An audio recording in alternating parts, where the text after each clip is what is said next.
Nous sommes au nord de la Martinique, sur la côte atlantique. La ville de Sainte-Marie vit au rythme de sa distillerie de rhum et fête, comme chaque année, la fin de la récolte de canne à sucre.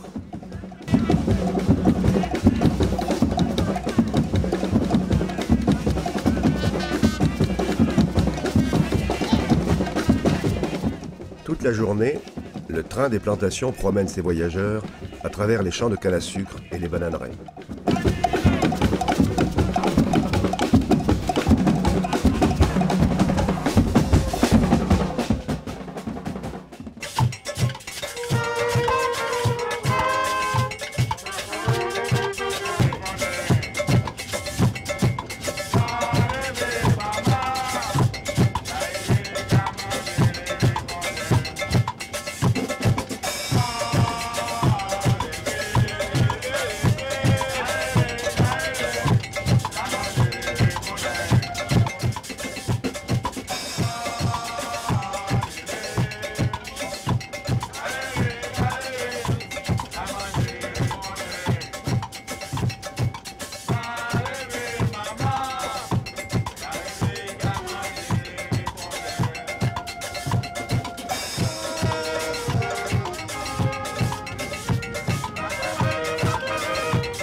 L'histoire du trait, c'est l'histoire de la Martinique en fait. C'est l'histoire de la canne, c'est l'histoire du sucre, c'est l'histoire des usines à vapeur, c'est l'histoire du transport.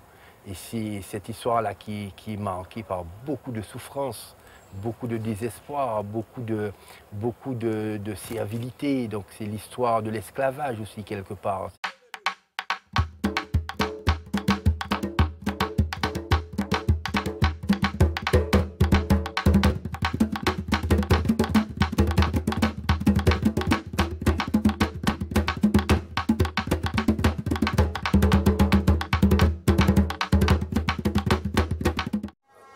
En fait, je travaille ici depuis une vingtaine d'années et c'est vrai que quand je suis arrivé ici, j'ai été d'abord très frappé par cette locomotive qu'on voit juste derrière nous, qui est une Corpel Louvet qui date de 1925 et qui servait justement à transporter la canne de l'habitation Limbé à la distillerie Saint-James d'ailleurs.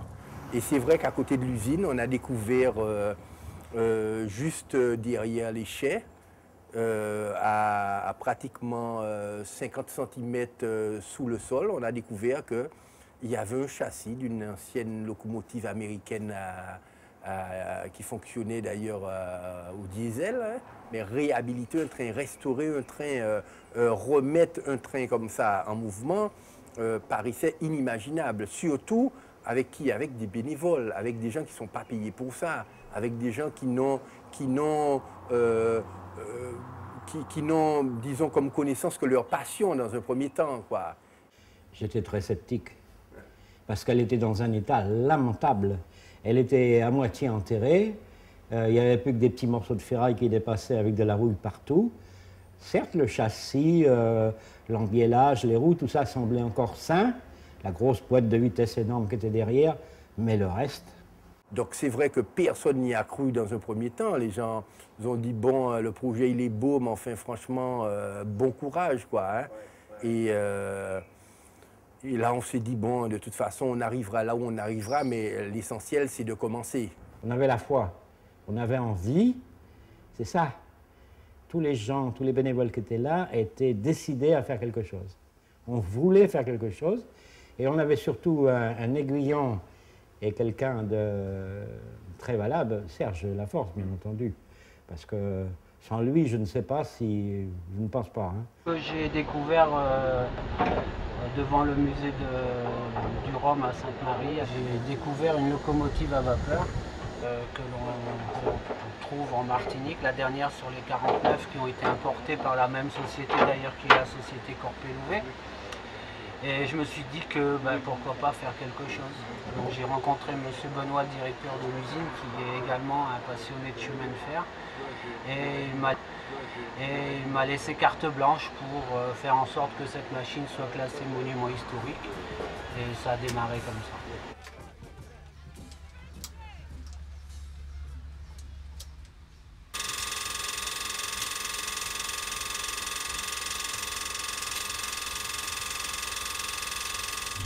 vous allez voir un film qui retrace justement en quelques minutes 4 ans et quelques mois de travail. Donc 4 ans d'aventure, 4 ans de misère, 4 ans de bonheur. Et voilà, maintenant encore plus, puisque on arrive à un résultat plus qu'encourageant. Ouais.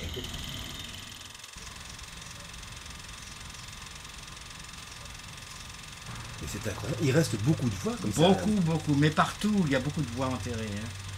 Si on se donnait la peine, on trouverait des trésors. Enfin, ce que je juge est un trésor, bien entendu. Alors des fois le samedi, nous avions une équipe renforcée, il a nos bénévoles et puis des gens qui venaient comme ça de temps en temps donner un coup de main. C'est un travail de forçat que vous faites. Oui, on a bossé. Il fallait le vouloir. Hein. Mais on vous prenait pas pour des fous quand on voyait ça? Si, au début on nous prenait pour des dingues, on se disait mais c'est pas possible, qu'est-ce qui leur arrive? D'ailleurs, les gens qui n'étaient pas solides se sont éliminés d'eux-mêmes puisque le samedi matin, en plein soleil, il fait chaud, ça ne plaît pas à tout le monde. Hein. Ils sont venus 1 fois, 2 fois, 3 fois, puis ils sont plus revenus. Alors ça voilà le jour du premier rail. Hein, et j'applaudis, applaudissons. Tout le monde était content. Hein. On sort de la récup et on est en train de construire. Tiens, voilà un moment important. C'est symbolique, d'accord, mais c'est important. Enfin, on a roulé.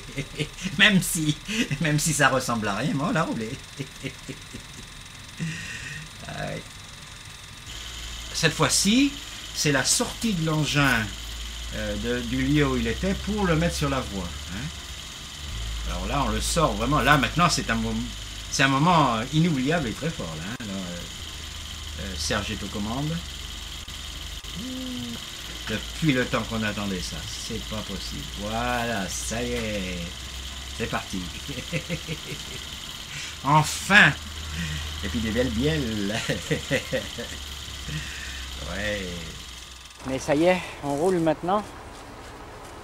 Ah, j'en suis bien content. Hein. Et on a bossé comme des dingues pendant plusieurs années pour arriver à ce résultat. Et ma foi, c'est bien. C'est bien parce que pendant un moment, on était un petit peu découragé. On ne voyait pas vraiment le bout du tunnel, comme on dit. On voyait même pas le bout du rail. Non. On nous a pris pour des fous au départ lorsque les gens ont vu l'état du locomoteur d'Avenport, l'état dans lequel il se trouvait quand nous l'avons récupéré. Les gens n'y croyaient pas beaucoup parce que bon, je les comprends quelque part. Mais il faut dire que chez nous, dans l'association, on avait la foi, on avait la passion et puis on a prouvé qu'avec la passion, on peut déplacer des montagnes.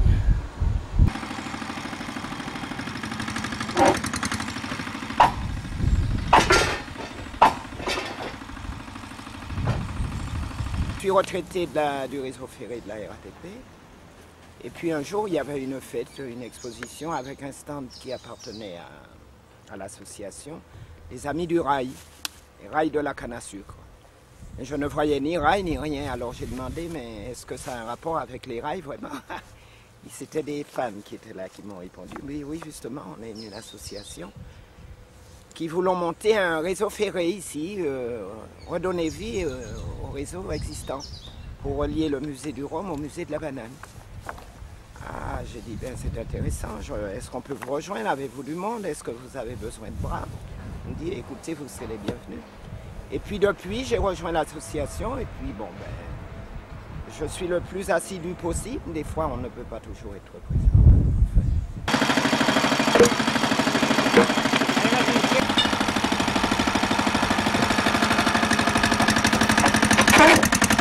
Mais avec la foi, la ténacité du président et le mordant quand même des bénévoles, ben ça y est, maintenant on peut dire qu'on est sur les rails. À côté, à côté, à côté, à côté. Bon, dis-lui d'essayer d'avancer de 40 cm. Oh! Où il est le pilote? Allez! Allez, allez, allez! Allez! Oh! David, les freins sont collés là. Les freins sont collés.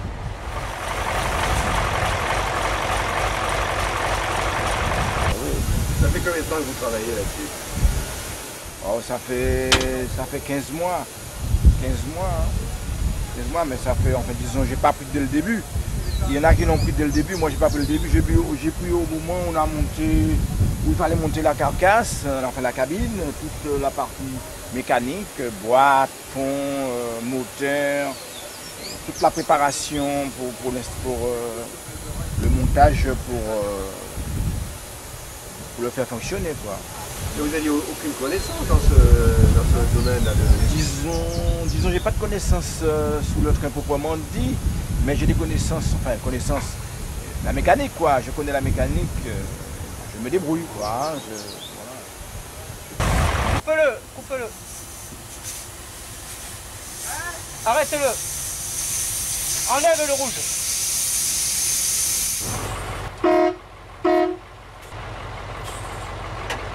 Allez, c'est parti.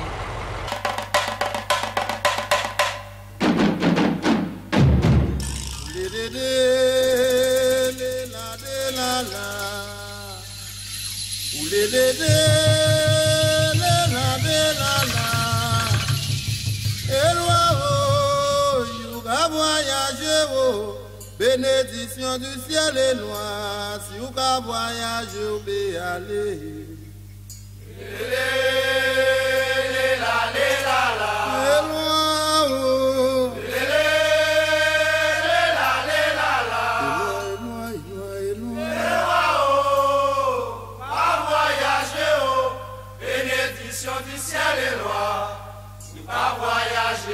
Allez crier les répondants, levez la main et moi.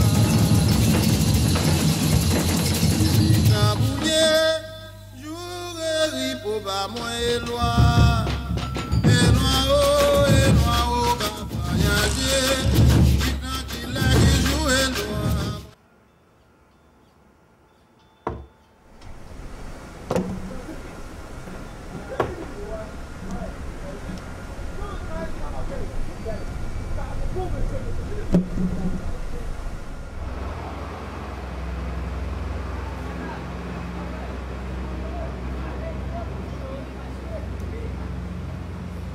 Nous sommes heureux de vous accueillir et nous vous souhaitons la bienvenue.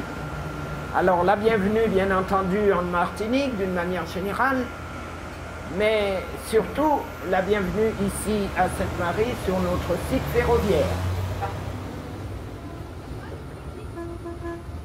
Actuellement nous longeons l'atelier du dernier tonnelier de l'île. Alors à votre retour je vous engage à lui donner un petit coup d'œil, il sera ravi de vous recevoir. Et vous avez le parc de la distillerie Saint-Jacques qui est le prolongement à ciel ouvert du musée du Rhum.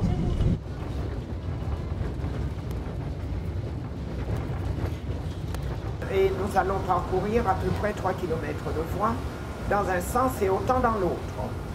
Il y avait jusqu'à la fin des années 50 en Martinique jusqu'à 350 km de voie ferrée.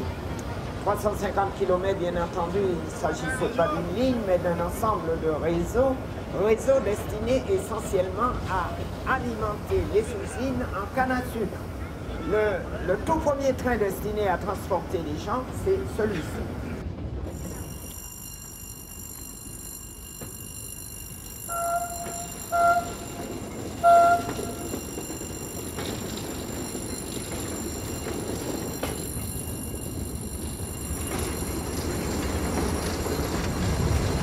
Eu beaucoup d'émotions en fait dans cette affaire-là, parce qu'il ne faut pas oublier que c'est un train qui a été, où des bénévoles sont venus tous les samedis et tous les dimanches pendant 10 ans. Ils ont consacré 10 ans, tous les week-ends, à venir comme ça pour monter cette association et pour monter cette voie ferrée. Personne n'y connaissait rien, sauf que tout un chacun connaissait quelque chose, alors de bien particulier. Quand on le prend, on tourne avec, on est déjà en bout, voilà. Et on donne le maximum tout de suite. Ah, tu peux faire comme ça, quoi. Ah oui, oui, oui. Bon, alors on y parce va. que tu es tout de suite en bout. On y va, c'est le manège. Voilà. On est des grands enfants. Ouais, vas-y, vas-y. C'est vos premiers rails que vous posez là ou... Moi c'est la première fois. Non, ma deuxième fois. Mais je suis vraiment l'intrus du groupe. Parce que tous ils ont l'expérience métropolitaine. Et moi, c'est la première fois que je vois poser des rails. Ah oui. Ah ouais, première fois. Ah, vous êtes toujours resté en Martinique, vous? Non, je travaille en France aussi, comme les autres. Mais pas dans la RATP? Ah, pas dans la RATP. Il n'était pas sur les trains. Ah, non, je n'étais pas. Il empruntait le métro comme... Alors, je fais ça. Non, tu fais ça. Ah, je mets ma main dedans? Non, pas ta main, ça. Ouais, ok. C'est tout. Hop. Bon, celui-là est déjà vissé, tu laisses comme ça. C'est bon. C'est bon là? Tu vas pas mal. Et là, il faut en mettre aussi. Maintenant, le boulon, c'est l'ensemble épaule et vis. Boulon et épaule. Boulon et vis, c'est ce qu'est un boulon. Marceau, sur la plateforme, là, tu vas voir, il doit y avoir deux petites boîtes vides dans lesquelles on va mettre de l'huile. Dans la plateforme. Si c'est pas sur ce côté, c'est là. Tu les amènes. Pour le moment. Les chefs, quand ils parlent comme ça, ils sont autoritaires. Ah oui, c'est sûr. On a enlevé le tifo.